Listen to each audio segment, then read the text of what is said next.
Welcome to another segment of High School Geometry with Netz and Weichel. This is Mrs. Netz. And this is Mrs. Weichel. And today we are looking at 8.4 arc length and sectors.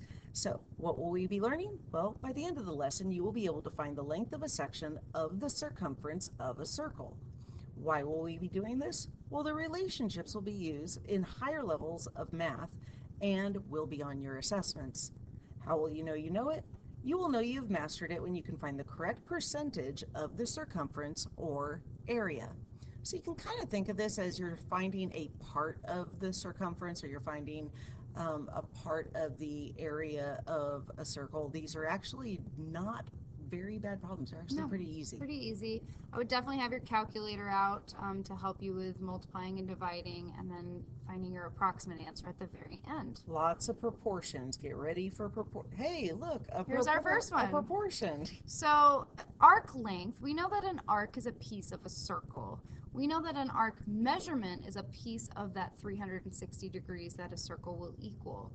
Arc length, we're going to change up what we're measuring. So arc measurement, we're measuring in degrees usually, whereas arc length, it would be like you're getting a tape measure out and measuring part of a circle. That's going to be your arc length. So your units are going to be like meters or centimeters or feet or inches or something like that rather than degrees. So to find our arc length, we're going to compare arc length to our total circumference, which is the perimeter around the circle, the length of the circle. That ratio, that comparison is going to be exactly the same or equal to whatever angle measure you're using to the full circle. So there's a couple of additional things I'd like you to add in this box.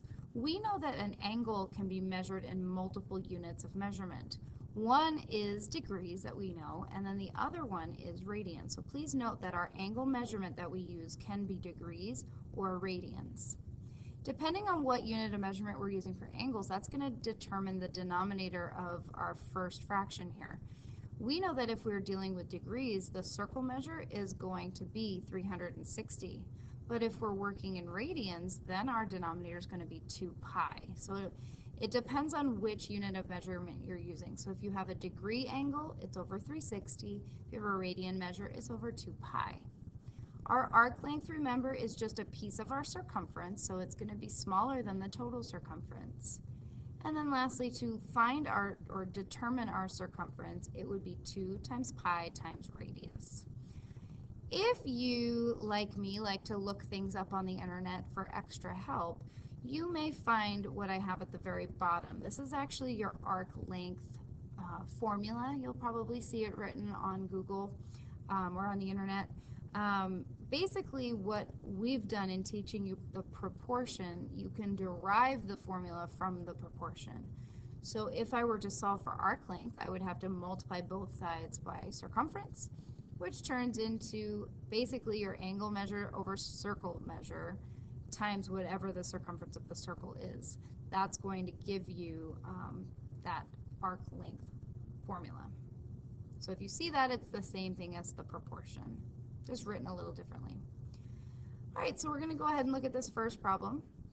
So it says find the exact length of minor arc AB in the given circle. So a vocabulary word, minor arc, just means an arc that is going to measure less than 180 degrees. So looking at this picture, we're going to use the 110 degree arc AB as opposed to the 250 degree arc AB based on the fact that we put minor. Typically with major arcs, which is greater than 180, you'll see a third letter in there. So that also kind of implies that we're looking at the the minor arc, not acute angle, that we're going to use that 110 degrees. So you have on your paper, and we had on our screen a moment ago, that it's going to be angle measure over circle measure equals arc length over circumference. So if I look here, the angle measure I'm going to be using is 110 degrees. So because the 110 is in degrees, we're going to put that over circle measure of 360 degrees is equal to arc length. Arc length is our missing piece, so that's our variable x. And that's going to go over the circumference of the circle, 2 pi r, which in this case is going to be 2 pi times diameter, 2 pi times radius, which is 8.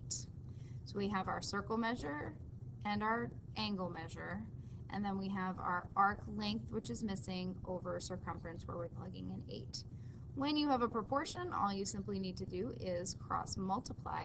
360 multiplies by x, 110 is going to multiply by 16 pi, which gives you 1,760 pi.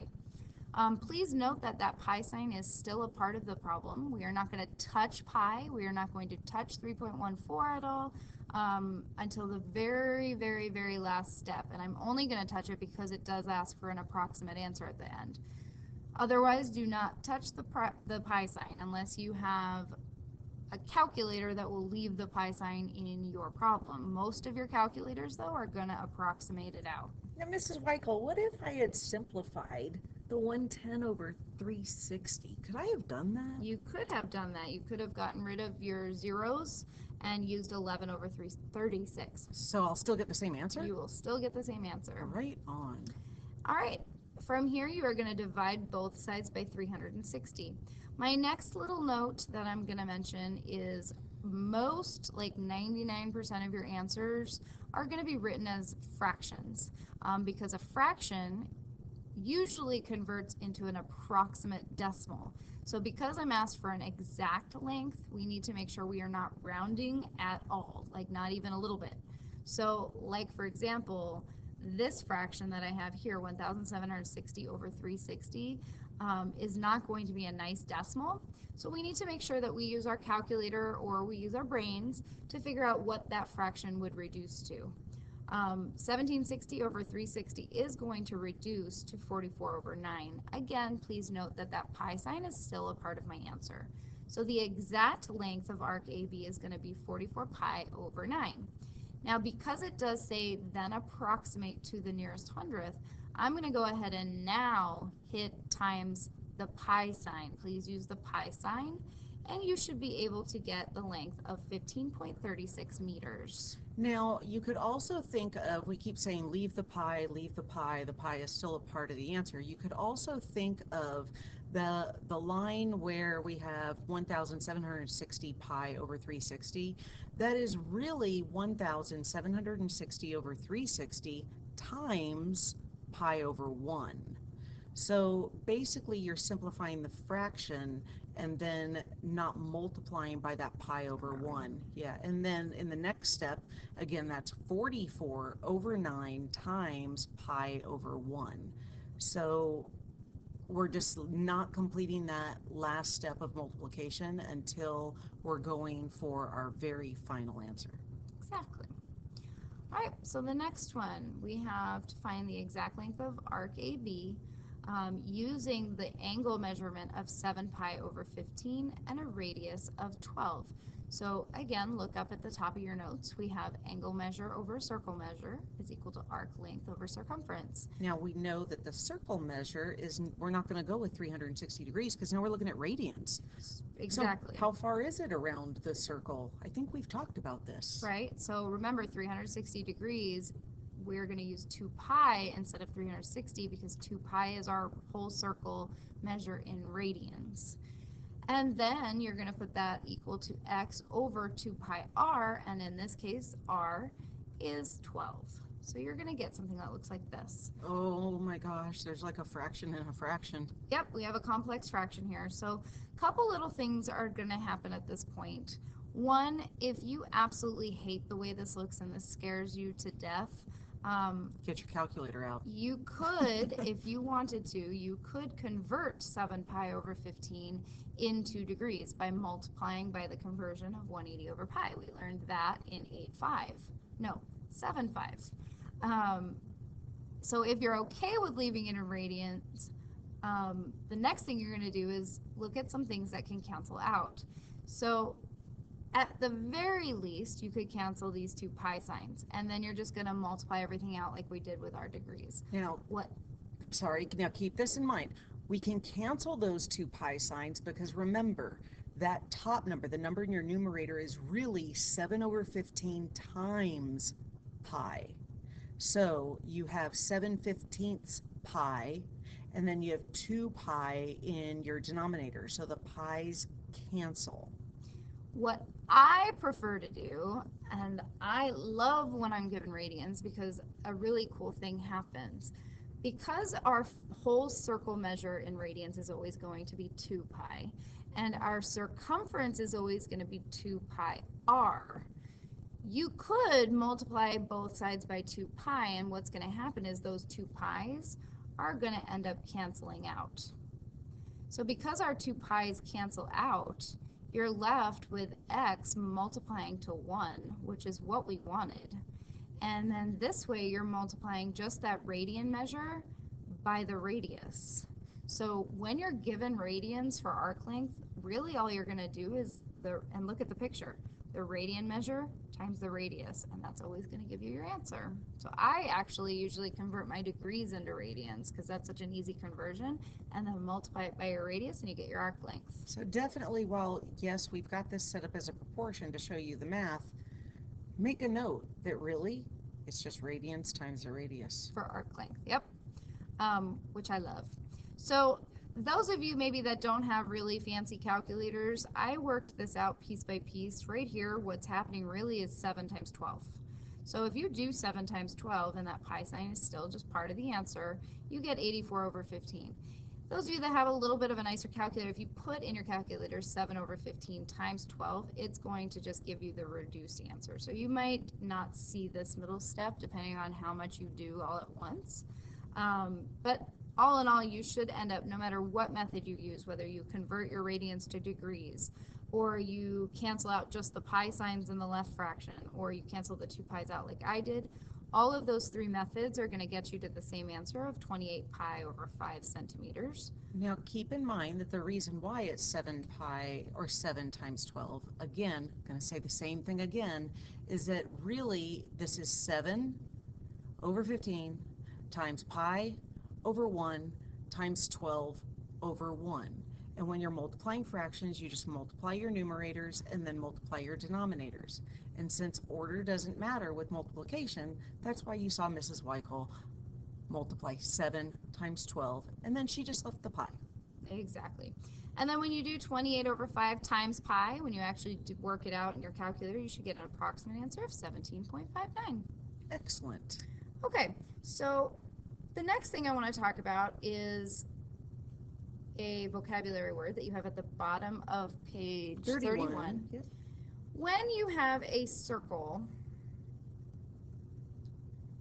I'm going to draw a diameter and then a radius.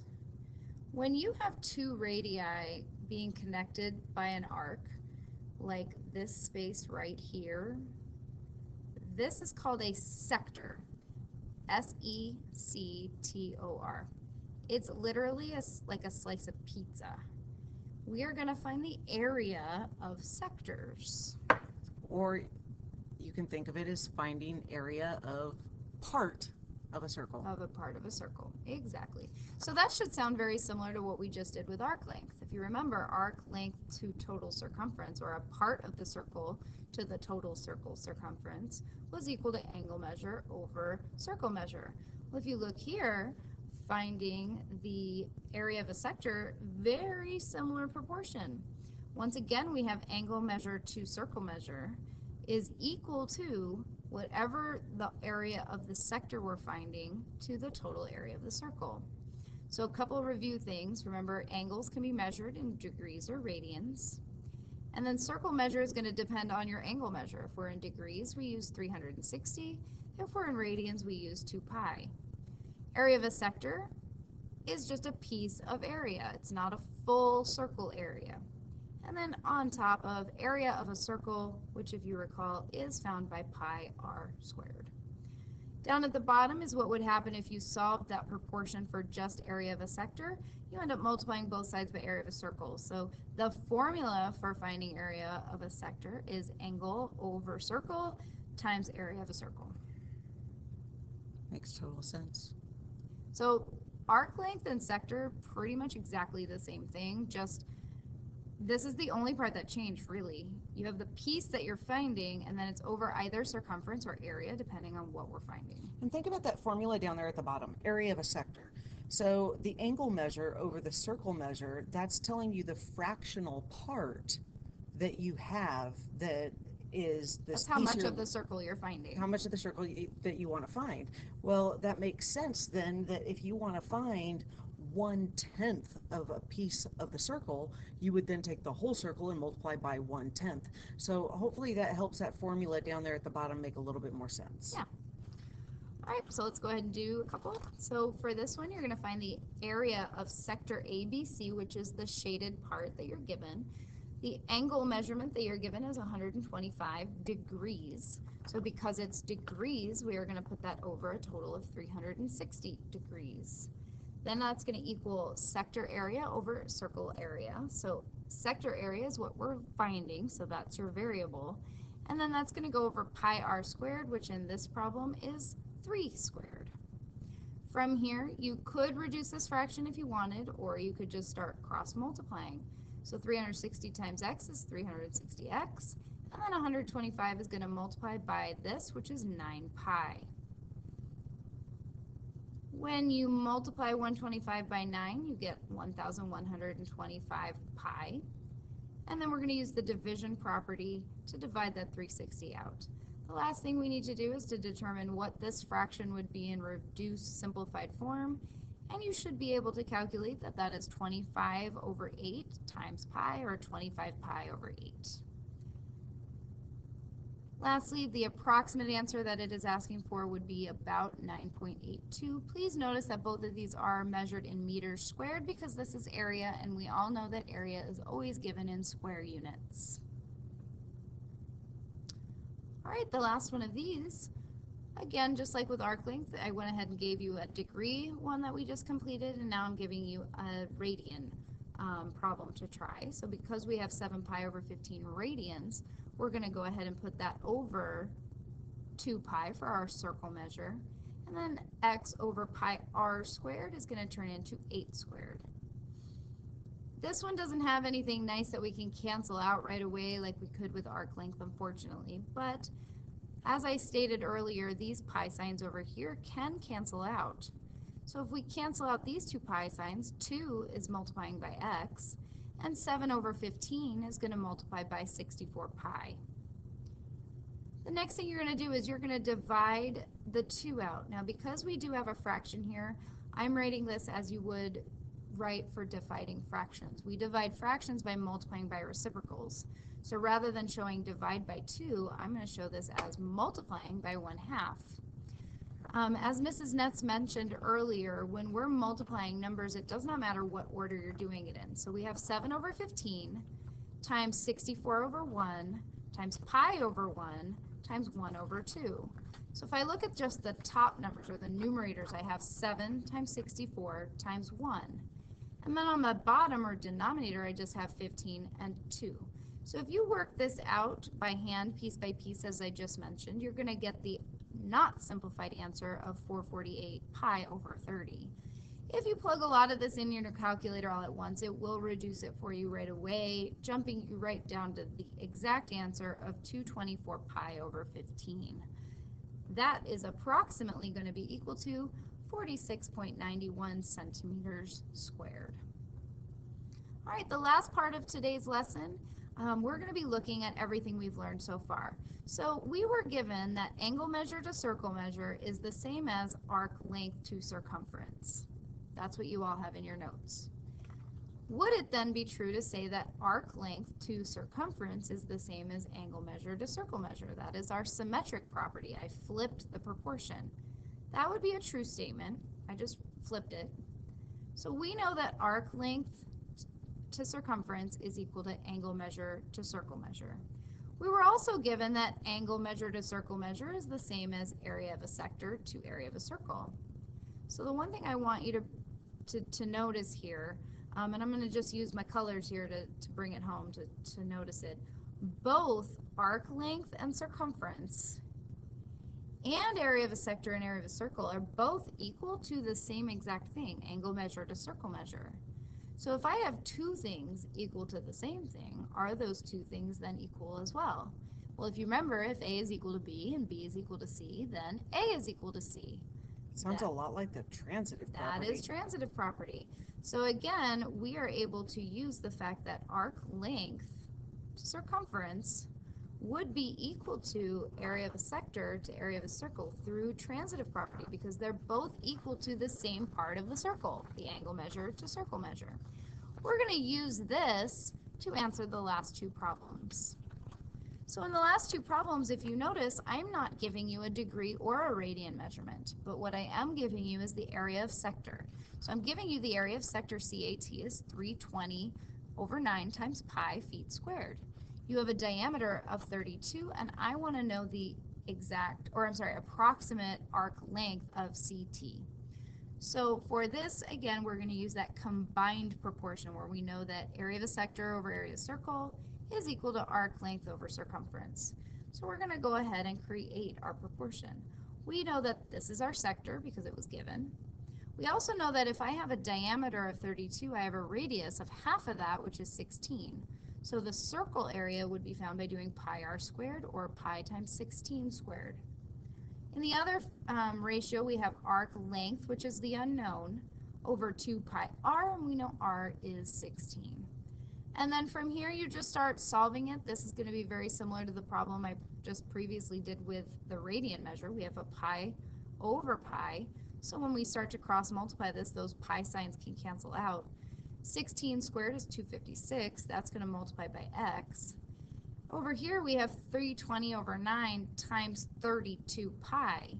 Well, 32 times 320 is 10,240 pi, and then the 9 is the only denominator, so it's over 9. The next thing you're going to do is get rid of 256. We're going to divide it out or multiply by the reciprocal.